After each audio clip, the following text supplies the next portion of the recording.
আম গাছের আম এক মতন, পাশেই কাঁঠাল গাছ, কাঁঠালের সাদা আর এক মতন। কাঁঠাল গাছের কর্নারে লিচু গাছ, কার ইশারায় থোকা থোকা থোকা থোকা ধরে অপেক্ষায় রয়েছে। লিচু গাছের কর্নারে নারিকেল গাছ, নারিকেল গাছের মাথায় ফলের ভিতরে পানি আর রুটি খেয়ে তৈরি করে রেখে দিয়েছে। শীতের দিনে খেজুর গাছ কার ইশারায় গলা কেটে আপনাকে আমাকে রস পান করাইতেছে। যেখানে খেজুরের রস পড়ে ওখানে একটা মরিচের গাছ, ঝালের গাছ, মিষ্টি রস পড়ে, অথচ মরিচ কত ঝাল, তার ভিতরে কে এই ঝাল দান করেছেন? ঝাল গাছের কিনারেই নিম গাছ দাঁড়িয়ে আছে। একবার কি ভেবে দেখেছেন একই জমিন থেকে রস গ্রহণ করে? নিম গাছে তিতো আর খেজুর গাছে মিষ্টি আর মরিচের গাছে ঝাল, এতগুলো নিয়ামত দিয়া কোটি কোটি নিয়ামত দিয়ে যিনি প্রত্যেকটা মুহূর্ত লালন পালন করেন। সুতরাং মানব ভালো যদি বাসতেই হয় তাকেই ভালোবাসো, আর তাকে যদি ভালোবাসতে পারি মাল্লাহুল মাওলা ফালাহুল কুল, যদি কেউ আল্লাহকে পেয়ে যায় গোটা দুনিয়া তার হয়ে যায়। আমরা বাংলার জমিনে আমাদের বুজুর্গদের জিন্দেগি দেখেছি। ওই যে মাহাস্তান করে শুয়ে আছে, আল্লাহকে পেয়ে গিয়েছে, মাস সোয়ারি হয়ে গেছে। সুবহানাল্লাহ বলবেন না? শাহ সুলতান মাহিসওয়ার বলখি রহমাতুল্লাহি আলাই নাম, শাহ সুলতান নাম, মাহিসওয়ার এটা লকব। উনি মাসের পিঠে সোয়ারি হয়ে এসেছে। আমার বানানো কথা নয়, এটা আপনার বানানো কথা নয়, এটা ইতিহাসের সাক্ষীওয়ালা কথা। অরিজিনাল বাড়ি হলো বলদ, আল্লাহকে পেয়ে গিয়েছে মাছকে সোয়ারি বানিয়ে পানির উপরে ভেসে ভেসে বগুড়ার কটকা নদী দিয়ে সে মাহাস্তান গড়ে দিনকে আবাদ করেছে। আল্লাহর ওলি বিদায় নিয়ে চলে গিয়েছে। কবরের কয়েক হাত দক্ষিণ পাশে আজও পর্যন্ত মাছের কবর ইতিহাসের সাক্ষী হয়ে আছে। ও আমার রাজশাহী অঞ্চলের ভাইরা, রাজশাহীর পদ্মা নদীর কিনারে গিয়ে দেখুন হযরত শাহ মাকদুম ঘুমিয়ে আছে। আল্লাহকে পেয়ে গিয়েছে। ভারত আর বাংলার বর্ডার পদ্মা নদী পারাপারে কোনো ব্যবস্থাপনা নাই। মালিকের কাছে ফরিয়াদ জানিয়েছে, যেই কুমির মানুষকে ধরে ধরে খায় সেই কুমিরকেই তার জন্য বাহন বানিয়ে দিয়েছে। আল্লাহর ওলি চলে গিয়েছে, আজ পর্যন্ত কুমিরের কবর ইতিহাসের সাক্ষী হয়ে আছে। কিন্তু জাতির তকদির বড় খারাপ, জাতি মসজিদে সেজদা দিয়া আল্লাহকে খোঁজে না, কবরে সেজদা দিয়া, কুমিরের কবরে সেজদা দিয়া যেটুকু ঈমান আছে ওইটুকু নষ্ট করে ফেলে। ঠিক কিনা? বাংলার বড় ওলি হযরত শাহজালাল মুজাররদ আমিন রাহমাতুল্লাহি আলাইহি সিলেটের সুরমা নদীর কিনারে এসে দেখো উত্তাল তরঙ্গ, বড় বড় ঢেউ, পারাপারে কোনো ব্যবস্থাপনা নাই। বন্ধুরা আমার, মুসলমানের বড় হাতিয়ার হলো নামাজ, মুসলমানের বড় অস্ত্র হলো নামাজ। যতদিন পর্যন্ত নামাজের সাথে মুসলমানের সম্পর্ক ছিল ততদিন পর্যন্ত দুনিয়াতে মুসলমানরা রাজত্ব করেছিল। যেই দিন নামাজ থেকে দূরে সরে চলে গেছে সেই দিন থেকেই মুসলমানদের রাজত্ব হারিয়ে গিয়েছে। বিমান কামানের বলে নয়, হেলিকপ্টার আর জাহাজে উড়ে আসে নাই। আল্লাহর ওলি এসে দেখে উত্তাল তরঙ্গ, বড় বড় ঢেউ, পারাপারে কোনো ব্যবস্থাপনা নাই। অনেক ইতিহাসবিদ বলেন এটা ছিল হরিণের চামড়ার জায়নামাজ, আর অনেকেই বলেন এটা ছিল নরমাল জায়নামাজ। জায়নামাজ বিছায়া 2 রাকাত নামাজ পড়ে মালিকের কাছে ফরিয়াদ শুরু করে দিয়েছেন। আহারে, বানানো কথা বলছি না রে বন্ধু, সিলেটের সুরমা নদীর পানির উপরে জায়নামাজ বিছিয়ে দিয়েছে। জায়নামাজ নৌকা হয়ে আল্লাহর ওলিকে এপার থেকে ওপার পার করে নিয়েছে। রক্তপাত করতে হয় নাই, খালি আল্লাহর নামের ধ্বনি দিয়েছে, নাস্তিকেরা পালাইতে শুরু করেছে। 24-এর মহান স্বাধীনতা এখানেও প্রতীয়মান হয়। 16 বছর ধরে যে জুলুমের বিদ্যা হলো, আমার ভাইয়েরা, জুলুম যে মানুষকে অন্ধকারে নিয়ে চলে যায়। যুবকেরা তারা বুক টান করে দিয়েছিল, ওদের হাতে কিন্তু বন্দুক ছিল না। তাজা প্রত্যেকটা ফোঁটা এদের জন্য ভূমিকম্প এমন হওয়া হয়েছে, সব মামুবাড়িতে দাওয়াত খাচ্ছে। ঠিক কিনা? সুতরাং প্রাণপ্রিয় ভাইয়েরা আমার, হাতিয়ার হতে হবে আল্লাহর সাথে সম্পর্ক কায়েম করার জন্য। রাষ্ট্রপতির সম্পর্ক এটা ক্ষণিকের জন্য, প্রধানমন্ত্রীর সম্পর্ক এটা ক্ষণিকের জন্য, এমপির পাওয়ার সামান্য সময়ের জন্য, চেয়ারম্যানের পাওয়ার সামান্য সময়ের জন্য, আর আল্লাহওয়ালাদের পাওয়ার অনন্তকালের জন্য। সুতরাং এই জমিনে যেই দিন থেকে আল্লাহর ওলিদের রক্ত ঝরতে শুরু করেছে সেদিন থেকেই তাদের পতনের সূচনা শুরু হয়েছে, কিন্তু তারা এটা টের পায়। বাংলার জমিনে কোরআনের কথা বলতে গেলে বলে অনুমতি নেওয়া লাগবে। বেটা, তোর বাপের দেশ, আমরা মুসলমান কোরআনের কথা বলবো, তোর কাছে পাওয়া অনুমতি নেওয়া লাগবে। যাত্রা করতে পাওয়ার লাগে না, নাটক করতে অনুমতি নেওয়া লাগে না, ড্যান্স করবে তখন অনুমতি নেওয়া লাগে না, ন্যাংটামির জন্য অনুমতি নেওয়া লাগে না, হক কথা বলতে নাকি অনুমতি নেওয়া লাগে। যারা হক কথা বলে তাদের উপরে কত নাটক না সাজাইলো। ছোট্ট একটা বাচ্চা রফিকুল ইসলাম মাদানী কিভাবে সিগারেট ধরায়া, হাফ প্যান্ট পরায়া, নগ্ন মহিনাকে লাগায়া দিয়ে ছবি টবি তুলে কি নাটকটা না সাজাই। আমার ভাইয়েরা, সমস্ত নাটকের অবসান ঘটেছে, ঠিক কিনা? ওয়ামাকারু ওয়ামাকারাল্লাহু আল্লাহু খায়রুল মাকিরিন। তোমরা যেদিন নাটক করেছে সেই দিন থেকে তোমাদের পতনের নাটক শুরু হয়েছে, কিন্তু তোমরা এটা বুঝতে পারো? কোরআন ছিল, কোরআন আছে, এবং কোরআন যারা বন্ধ করতে চেয়েছে তারা আজকে আনাই। কথা বলুন, ঠিক কিনা? সুতরাং দেখে শিখতে হবে। চোখের সামনে যেটা ঘুরে যাচ্ছে তার থেকে শিক্ষা অর্জন করতে হবে। এক জালেম বিদায় নিয়েছে, আরো কিছু জালেমের নতুন করে এখন আনাগোনা দেখা যাচ্ছে। সুতরাং ওরে সরায়া তোমরা যদি সেই জুলুম করো তাহলে লাভ কি হলো? শিক্ষা তো নেওয়ার এটাই কথা ছিল যে ওই জুলুম থেকে শিক্ষা নিয়ে আমরাও জুলুমবাজ হব না। আল্লাহ জাতিকে সহজ বুঝদান করুন, বলুন আমিন। আমার দরদের ভাইয়েরা, মক্কায় আবু জেহেল মিটিং করতেছে, কোরআন পড়তে দেবে না, কোরআন শুনতে দেবে না। কোরআন যদি কেউ তেলাওয়াত করে তোমরা কানের মধ্যে লোক দিবা, তার সাথে খারাপ ব্যবহার করবা, চিল্লাচিল্লি করবা। আমার ভাইয়েরা, ষড়যন্ত্র হচ্ছে কোরআন বন্ধ করার জন্য। আল্লাহ জিবরিলকে পাঠাইছেন, যাও আমার বন্ধুরে গিয়া বলো, বন্ধুর কোন সাহাবী কি আছে যারা কোরআন বন্ধ করতে চায়, তাদের সামনে একটু তেলাওয়াত শোনাবে। কেউ সামনে আগায় না। ছোট্ট একজন যুবক সাহাবী, নাম হযরত আব্দুল্লাহ ইবনে মাসউদ রাদিয়াল্লাহু তাআলা আনহু, তিনি সামনে দাঁড়িয়ে গেলেন, বললেন, নবীজি গো, আপনি যদি আমারে দোয়া করে দেন, আমি আল্লাহর কালাম যারা বন্ধ করতে চাই তাদের সামনে আল্লাহর কালামটা শোনাই আসতে চাই। নবী আমার ঠোঁটে গালে চুমু দিলেন, গলার মধ্যে চুমু দিলেন। রাইসুল মুফাসসিরিন, বড় একজন কারি ছিলেন, ইসলামের জন্য নিবেদিত তোমার একজন বড় ব্যক্তি ছিলেন। সাহস করে ছোট্ট মানুষটা এগিয়ে গেলেন, যেখানে চক্রান্ত হচ্ছে সেখানে কোরআনের তেলাওয়াত শুরু করে দিলেন। বাতি নেতাগুলো দাঁড়িয়ে গেলেন, বললেন, লিডার গো, দেখো বেটার কত বড় সাহস, আমরা কোরআনের তেলাওয়াত বন্ধ করতে চাই আর সে আমাদের সামনে কোরআনের তেলাওয়াত শোনায়, খালি একটু অনুমতি দেন, এর 14 গোষ্ঠীর খবর করে দিব। আবু জেহেল কয়, তোদের যদি এত খারাপ লাগে রে, আমার কেমনটা লাগতেছে, তোরা একটু ধৈর্য ধর। হাতের মধ্যে একটা চামড়ার মোজা লাগালেন, যাতে হাতে ব্যথা কম লাগে আর হাতটা শক্ত হয়, আঘাতটা যেন বেশি পায়। পিছন দিকে দাঁড়ায় আর শরীরের যতটুকু শক্তি ছিল সবটুকু হাতের মধ্যে নিয়ে এমন জোরে একটা আব্দুল্লাহ ইবনে মাসউদের ডান কানের মধ্যে আঘাত করেছে, মুহূর্তের মধ্যে কানের তালা ফেটে রক্তগুলো ফিনকি দিয়ে বের হতে শুরু করেছে। হযরত আব্দুল্লাহ ইবনে মাসউদ রাদিয়াল্লাহু তাআলা আনহু কানের মধ্যে হাত লাগায়া কান্না করতে করতে নবীর দিকে রওনা করেছেন। নবী আমার ভয় ভীতি আতঙ্কের মধ্যে ছিলেন, নবীও দাঁড়িয়ে ছিলেন। নবীজি হযরত আব্দুল্লাহ ইবনে মাসউদের রক্তমাখা জামা কাপড় শরীর সহ বুকে জড়িয়ে ধরলেন, ঠোঁটে গালে চুমু দিতে শুরু করলেন। জান্নাতি হাত দিয়া আব্দুল্লাহ ইবনে মাসউদের কানটাকে মালিশ করে দিতে শুরু করলেন।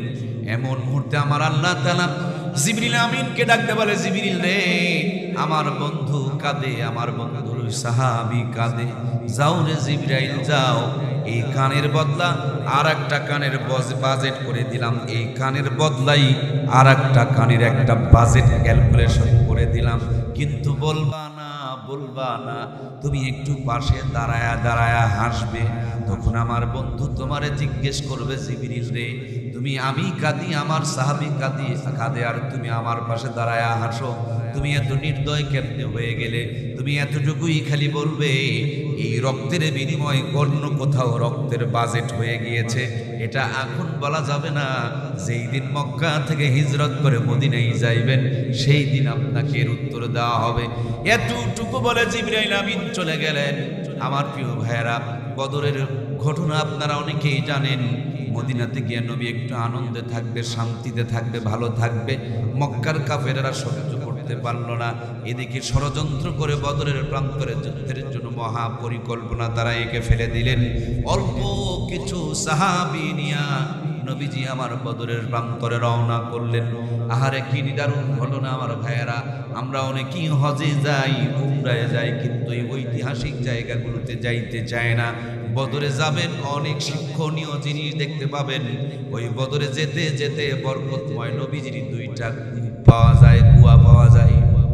প্রথম যে কুয়াটা পাওয়া যায়, সামান্য একটু পানি।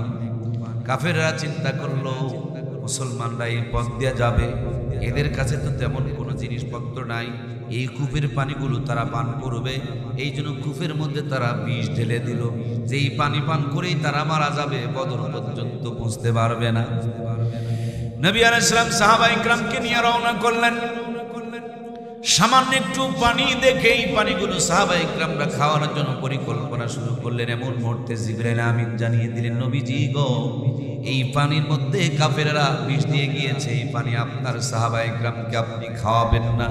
আর যদি খাওয়াতে হয়, আপনার জান্নাতি জবানের থুতু মোবারক এই পানির মধ্যে মিক্সার করেন, আপনার জবানের থুতুর বরকতে বিষগুলো শেফায় রূপান্তরিত হয়ে যাবে। নবীজি জান্নাতি থুতু মোবারক পানির মধ্যে ফেলেছিলেন।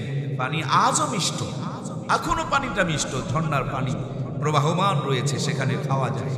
সেই বিষগুলো আল্লাহ তাআলা শেফা বানিয়ে দিলেন। আরেকটা পানি পাওয়া গিয়েছিল বদরে যাওয়ার আগে, প্রচুর পরিমাণ লবণাক্ত। আল্লাহর হাবিব সেখানেও থুতু দিলেন, ওই পানিগুলো মিষ্টি হয়ে গেল। বদরে গেলে নবীজির সেই জান্নাতি থুতু আলাপ কূপের পানি খাওয়া যায়, নিয়ে আসা যায়, পান করা যায়। ভাইয়েরা আমার, বদরে গেলেন, যেখানে তিনি তাবু গেড়েছিলেন সেখানে একটা মসজিদ হয়েছে অনেক সুন্দর। এই মসজিদের নাম হচ্ছে মসজিদে আরিশ। যে পাহাড়গুলোর মধ্যে ফেরেশতারা অবতরণ করেছিলেন, সেই পাহাড়গুলো হলো বালুর পাহাড়। এই পাহাড়গুলোকে বলা হয় জাবালে মালাইকা। মদিনাতে আসার পর ছোট্ট দুইটা বাচ্চা মুআজ আর মুআব্বিস আবু জেহেলের জুলুম অত্যাচার নির্যাতনের কথা শোনার পর হাতে হাত দিয়ে দুইজন শপথ করেছিল, আমার নবীর কষ্টের যতক্ষণ পর্যন্ত প্রতিশোধ না নিতে পারবো ততক্ষণ পর্যন্ত ক্ষান্ত হব না। বদরে সাহাবা ইকরামকে বাছাই করা হচ্ছে মাপকাঠি দিয়া। বড়টা মুআজ একটু লম্বা ছিল, কোনো মতন তাকে নেওয়া হলো, কিন্তু মুআব্বিসকে আলাদা করে দেওয়া হলো। মুআব্বিস বললেন, ভাই তুমি জান্নাতে যাবে, তোমার ভাইকে ছেড়ে এটা হতে পারে না। আমি নবীর সঙ্গে কথা বলবো, তুমি একটু আমাকে ফ্লোর দিও, তুমি একটু সুযোগ দিও। নবীজির সামনে দাঁড়ায়া মুআব্বিস বললেন, নবী গো, আমার ভাইকে আপনি অনুমতি দিয়েছেন, কিন্তু আপনি কি জানেন আমার ভাইয়ের চাইতে আমি বেশি শক্তিশালী। যদি বিশ্বাস না হয় আমার ভাইয়ের সাথে লড়াই লাগায় দেখেন, আমার ভাই আমার সাথে পেরে উঠবে না। নবী আমার খুশি হইলেন, দুইজনকে লড়াই লাগিয়ে দিলেন। এক পলটেই বড় ভাইটারে ছোট ভাই নিচে ফেলে বুকের উপরে বসে বললেন, আল্লাহর হাবিব জান্নাতি একটা হাসি দিয়া দুইজনকে যুদ্ধের জন্য অনুমতি দিয়ে দিলেন। ঘুমসান লড়াই চলছে, বিশাল লড়াই চলছে। হযরত আবু বকর বলেন, আমাদের হাতে দেওয়ার মতন তেমন কিছু নাই। কিছু কিছু সাহাবা ইকরামের হাতের মধ্যে নবীজি খেজুরের ডাল পেরে দিলেন। সুবহানাল্লাহ বলবেন না? অস্ত্র দিয়ে ইসলামের বিজয় নয়, বিজয় কোনটা দিয়ে দেখুন, বদরের প্রান্তরে। অনেক সাহাবা ইকরাম বলেন, আমি তরবারি তুলেছি, এর আগেই দেখি কাফেরের কাল্লাটা দ্বিখণ্ডিত হয়ে গিয়েছে। নবীজির কাছে সে জিজ্ঞেস করলাম, নবী গো, আমি তরবারি চালাই নাই, তারপরে ধর থেকে কাল্লাটা আলাদা হয়ে গেল, ঘটনাটা কি? আল্লাহর নবী বলেন, শুধু বদরের প্রান্তরে তোমরাই ছিলে না, ওই বদরের প্রান্তরে আল্লাহর পক্ষ থেকে 3000 মতান্তরে 5000 ফেরেশতা দিয়ে আল্লাহ তাআলা বদরের সাহাবীকে সাহায্য করেছে। ওই ফেরেশতাগুলো আজও দুনিয়াতে আছে, এরা মুসলমানের সাহায্যের জন্য আছে। কিন্তু সাহায্য পাওয়ার শর্ত হলো ঈমানদার হতে হবে, হকের উপরে থাকতে হবে, তাহলেই সাহায্য পাওয়া যাবে। আপনার শক্তি না থাকুক, আল্লাহ ফেরেশতা দিয়ে সাহায্য করেন। সুবহানাল্লাহ বলেন। দেখুন না, ফিলিস্তিনের জমিনে কত জুলুম, কত ষড়যন্ত্র, কত চক্রান্ত। ওরা আকাশের মধ্যে এমন স্যাটেলাইট বসাইছে, আমরা এখানে কতজন মানুষ বসে আছি সব বোনা যায়। চেহারা দেখা যাবে, নাক লম্বা না খাটো এটাও পর্যন্ত বোঝা যাবে। অথচ ফিলিস্তিনের মুসলমানরা আজও পর্যন্ত টিকা আছে। এটা মুসলমানদের শক্তি নয়, এটা আল্লাহর গায়বী নসরত। সুবহানাল্লাহ বলেন। আমার প্রাণপ্রিয় ভাইয়েরা, আমরা শুনেছি সূরা ফিলের ঘটনা, যে আবরার হস্তি বাহিনীকে ধ্বংস করে দিয়েছে আল্লাহ তাআলা ছোট্ট ছোট্ট আবাবিল পাখির মাধ্যমে। আশ্চর্য হয়ে গিয়েছি, তার চাইতে কি বড় আশ্চর্য নয় যে নিরস্ত্র এই 24-এর স্বাধীনতায় সংগ্রাম যারা করেছে, রক্ত ঝরেছে, অথচ রক্তের বিনিময়ে স্বাধীনতা অর্জিত হয়েছে। আমরা দেখেছি নিষ্পাপ মানুষগুলোকে যখন ফাঁসি দেওয়া হতো, কিছু মানুষ মিষ্টি খেত আর টিটকারি মারত। কি গো, নফল রোজা রাখলে, এত দোয়া করলে কি হলো? আমার প্রিয় ভাইয়েরা, প্রত্যেকটা জিনিসে একটা সময় লাগে। একটা কিছু ফিরে উপর দিকে ফিকায় মারলে ফিরে আসতে একটা সময় লাগে। প্রত্যেকটা বাজেট হলে বাজারটা বাস্তবায়িত হতে একটা তো সময় লাগে। আমাদের এলাকায় যদি কোনো গরু ছাগল মারা যায়, এটা মাটি দেওয়ার পর উপরে একটা কলা গাছ লাগিয়ে দেয়, সাথে সাথে কলা গাছের কালার চেঞ্জ হয় না। যখন ওই পশুটা মাটির সাথে সার হয়ে যায়, কলার গাছে এমন পাওয়ার হয়, গাছের কালার কালো অন্ধকার হয়ে যায়। এই জমিনে যখন আল্লাহর ওলিদের রক্ত পড়েছেন, নিষ্পাপ মানুষদের রক্ত ঝরেছে, আয়না ঘরে হাজার হাজার মানুষের চোখের পানি পড়েছে, অনেক মায়ের বুক খালি হয়েছে, অনেক সন্তানেরা পর্যন্ত এতিম হয়েছে, বোনেরা বিধবা হয়েছে। এই জুলুমগুলোই তাদের পতনের কারণ হয়েছে। সুতরাং তাদেরকে ঠিক ঠিক বলে লাভ নাই, এখন হিসাব মিলাতে হবে। আপনিও আমি যেন কোনো জালেমের খাতায় নিজের নামটা না যাই, ওই পতন দেখে নিজেও যেন জুলুম থেকে বেঁচে থাকতে পারি। এটাই হলো বড় শিক্ষা। কথা বলুন ঠিক কিনা? যার কর্ম সে তো নিয়ে চলে গেছে, আপনি যেন ফেসে না যান, তার জন্য আপনার হিসাব মিলান। মহাব্বতের ভাইয়েরা আমার, বদরের প্রান্তরে খুমসান লড়াই হয়ে গেল, লড়াই শুরু হয়ে গেল।